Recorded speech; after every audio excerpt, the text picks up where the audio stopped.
बातमी मुंबईतून पावसासंदर्भात पश्चिम उपनगरात सध्या मुसळधार पाऊस होतोय। अंधेरी सबवे पाण्याखाली गेलेला आहे। अंधेरी सबवेमध्ये 3 ते 4 फूट पाणी भरलंय।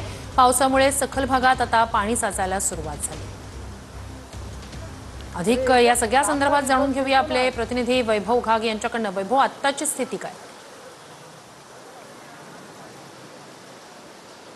श्रुती, अगदी जर पाहायला गेलं तर मोठ्या प्रमाणात इथं पाणी भरलेलं आहे। मी माझ्या कॅमेरामॅनला सांगू शकतो, दाखवा जर आहे पाणी कशा प्रकारे भरलेलं आहे। हे जर बघायला गेलं तर मोठ्या प्रमाणात इथं पाणी भरलेलं आहे। वाहतूक बंद करण्यात आलेली आहे। जे नवरे नाले आहेत त्या नाले संपूर्ण नाल्याचा कचरा हा या पाण्यातून वाहतानाचं चित्र पाहायला मिळते। इथे महानगरपालिकेचे कर्मचारी सुद्धा दाखल झालेले आहेत, पोलीस सुद्धा इथे दाखल झालेले आहेत। मात्र इथे आतमध्ये जाण्यासाठी मनाई करण्यात आली, रस्सी बांधण्यात सुद्धा आलेली आहे। पाणी मात्र मोठ्या प्रमाणात इथं भरलेलं आहे आणि या पाण्यामुळे आता वाहतूक मात्र इथली बंद करण्यात आलेली आहे। त्याचबरोबर पोलीस जे आहेत ते इथे दाखल झालेले आहेत। एक मात्र गोष्ट अशी आहे, ज्या नाल्यामध्ये जे घाण जे आहे ती घाण सुद्धा याच पाण्यातून वाहतानाचं चित्र पाहायला मिळतं। बाटल्या असतील, कचरा असतील, केर कचरा जो आहे, प्लास्टिकच्या पिशव्या असतील, ह्या मोठ्या प्रमाणात त्या नाल्यातून वाहतानाचं चित्र पाहायला मिळतं। आता मात्र हा जो सबवे आहे हा बंद करण्यात आलेला आहे वाहतुकीसाठी। आता मात्र कोणत्याही प्रकारची वाहतूक इथे चालू नाही आहे। मात्र आता हा जर पाऊस असा सतत जर पडत राहिला तर मात्र मोठ्या प्रमाणात इथं वाहतूक कोंडी असेल किंवा हा पाण्याचा जो प्रश्न हा वाढणार आहे। कारण